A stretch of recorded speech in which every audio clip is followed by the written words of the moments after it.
Well, guys, we're almost to a new month, and that means there are new goals and resolutions to aim for. So today, grab a cup of coffee. We're going to talk about our goals for home, homeschool, and personal life in the month of April.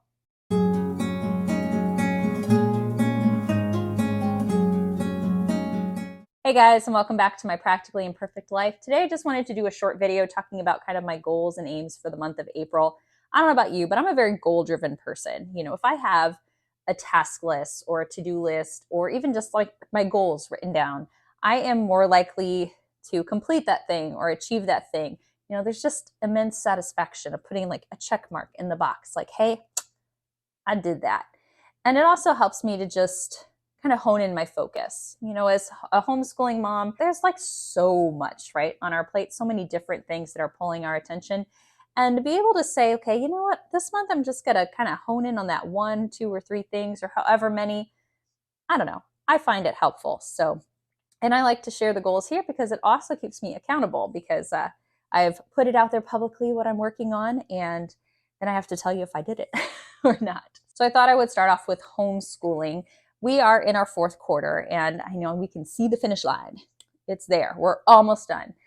We will probably wrap up most, if not all, of our curriculum by second week of May. We might have one or two things that take us just a little bit longer, but we are on pace to be done pretty early. So April's kind of our last, full month where we have, the majority of our subjects that we're still doing, and they'll just kind of drop off one at a time as things get done. So my goal for the fourth quarter is to just really have a strong focused quarter. Even though we're going to have fewer things like on the kids' plates each day, I don't want that to make me lazy in terms of the amount of effort I'm putting into things like our group studies. I don't want to get lackadaisical with those and say, okay, well, we'll just skip today, or we just will do a shortened lesson today. I want to finish that stuff strong and, make sure that we're just putting the same intensity into it that we put in during the first quarter. I also want to make sure that I'm helping them focus in on those final projects. So my son's working on a big research paper for one of his classes. My daughter is helping me do a lot of this garden stuff for kind of a final project for her botany course. And I want to make sure that I'm putting time and focus and energy into helping them, be successful with those projects and feel good about how those projects turn out. My second goal with homeschooling is to get started on updating transcripts. I did a video back in the fall about how to kind of create transcripts and what to include on them. And what I like to do about this time of year is to start updating that as far as putting in the courses and the number of credits. I mean, I won't have final grades for everything until classes are done, but as they finish things up, getting that updated into the transcript, having those kind of ready to go, particularly for my oldest, because we will need to submit some of that when she signs up for dual enrollment classes. That also ties in with our work for NCAA paperwork. I did a video on this as well. If you have a student who wants to play at an NCAA Division I or II school for any sport in college, there is like a whole packet of stuff that has to be filled out by homeschooling families, including worksheets for every single course you give credit for. And they're pretty detailed worksheets. There's a lot you have to include in those. And it's one of those things that if you save it till the very end when your kid's getting ready to apply for college, you're going to have a lot of work on your plate. So I'd rather get those done a little bit at a time. So I'm going to work on getting those done for the courses that they took this year. So that way I have that checked off, it's done, it's saved back and ready to go for when it's needed. Okay, moving on to home. By the way, aren't these bunny cups just the cutest? Oh my goodness, I love them for Easter. Anyways, we spent so much of the month of March focusing on stuff outside and garden work and all of the seed starts and everything that some home projects that have needed to be done have kind of fallen to the wayside. One of those is getting a good purge done. I mean, going through closets, going through drawers, going through kind of the storage areas and just getting some of the stuff out. Even with regards to homeschooling, I have got a whole big giant shelf in my bedroom that's all old homeschooling curriculum, like from middle school, that I haven't gotten rid of. I'm like, why am I holding on to this? I don't need this. So we have desperately got to do some purging in our house. And taking one day and trying to get all done is not going to happen, right? Like, who has a whole day to dedicate to something like that? So a little bit at a time. Yeah. So kind of looking at the month, and I've made some notes in my calendar, like this day, I'm going to try to get, those 2 closets done. And this day I'm going to try to get that part of that room done. And this, breaking it down, right, into bite-sized chunks. So I'm hoping that will help. And when we do kind of those big purges, I usually just make one pile that's donation and one pile that is, throwaway trash. The second big thing for our house is finishing our laundry room makeover.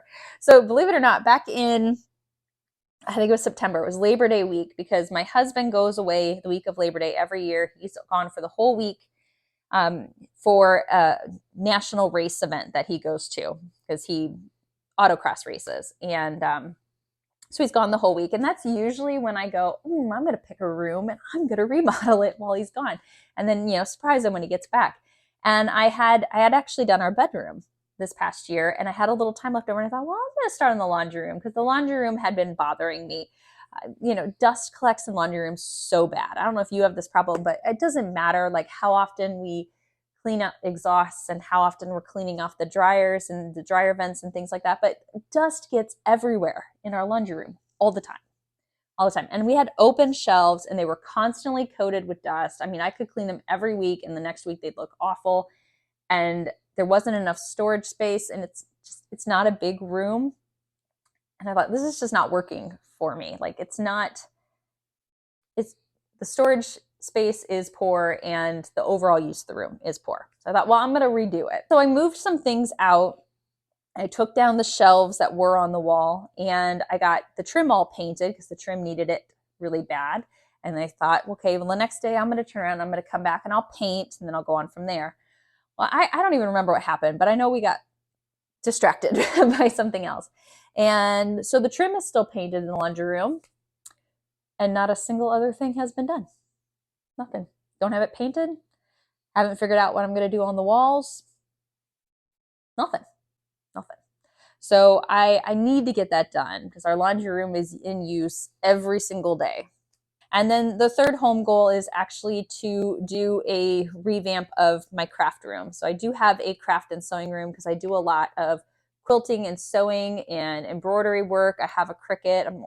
I constantly have craft stuff going on. And it's gotten to the point where there's 10 or more projects in progress all over the room, and bits and pieces of stuff everywhere. And I'll walk into the room and I'll set something down, and then I'll walk back in later and I'll set something down, and it's just gotten.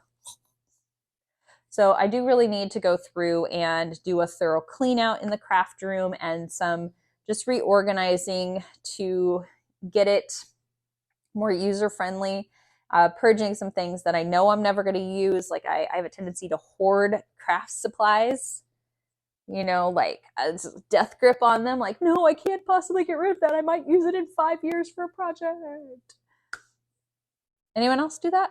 Because that's how my craft room looks. So I think it's time to kind of let some things go.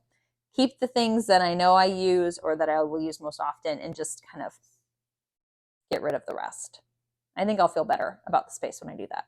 All right, as far as personal goals for me, one has to do with a little bit how I'm focusing my time. So I want to do a little bit of time blocking in the month of April to see if that helps with hitting some of these home and homeschooling goals, where I say, okay, I am going to block out an hour or 2 hours for this specific thing. The Wednesday from 6 to 8, it's going to be laundry room work night. And that is the only thing I'm allowed to put my time into at that time on that night.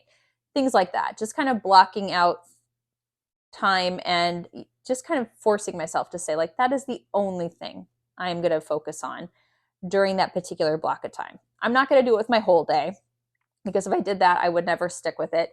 But at least a couple days a week, kind of assigning myself something that needs to be my focus.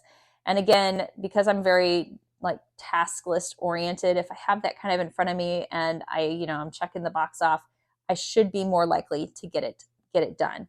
So I'm going to try that in April and see how that does for me as far as making sure that I'm actually following through on projects to completion. We'll see.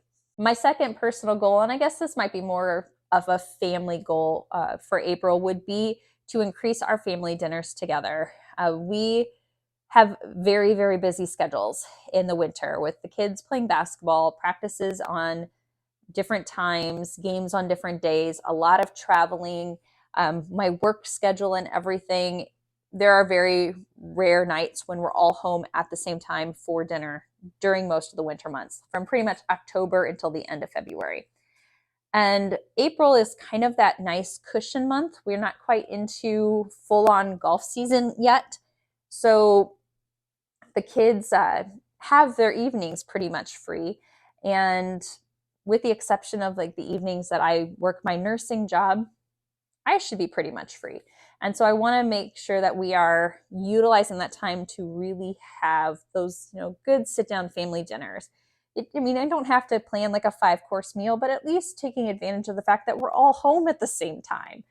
Setting the dining table instead of like our bar seating in the kitchen. We eat most of our meals there, but we have this beautiful dining table, and I want us to utilize it. I want us to get the whole family around it and sit down and just enjoy that time and that conversation together. I read The Life-Giving Table by Sally Clarkson, and I just want to implement that so badly in our lives. So April is a good month to try to do that, again, because we just have a little bit of breathing room in our schedule to attempt to make that happen. And then my last personal goal is to try to get more kind of relaxed time outside. I was outside a lot in March, but that was all work, working on gardening, prepping, doing a lot of pruning, fertilizing, all of that stuff. When I was outside working. Not that it was really warm enough to go outside just to enjoy it, but I do want to spend more time outside. The winter blues are very much a thing, right? And we have really short days in the winter, not a lot of sunshine. And I don't know, like I woke up today and it was a sunny day and I just felt instantly motivated by it. And I was just itching to get outside and just to enjoy it. So I want to spend just some nice, relaxing time outside, whether that's taking the dog for a walk or going to our local Y with the kids. There's like a really nice like trail that goes around it that we can walk. Doing some more hiking, which would be good. It's good preparation for all the summer camping trips I'm going on when I'm going to have to do miles and miles and miles of hiking. So getting outside and doing that, or even just taking a book outside, sitting in the rocking chair, reading and enjoying. So just want to get my vitamin D in and soak up the sunshine. So that pretty much wraps up my goals and aims for the month of April. If you have anything specific you're working on in your homeschool, home life, personal life, and you'd feel like sharing, please drop a comment down below. That way we can encourage each other back and forth, right? Because sometimes it helps to have somebody else kind of holding you accountable for your goals. And you guys definitely do that for me. Friendly reminder that next week I will be premiering our 2023-2024 curriculum choice videos. They will start on Good Friday and then they will wrap up the week after April. So if you have high school age students and you are looking for some curriculum ideas, you will not want to miss those. If you enjoy these videos, don't forget to give me a thumbs up and subscribe down below to my channel so you get notified whenever new content is posted. Thanks so much for joining me today, everybody. See you in the next one.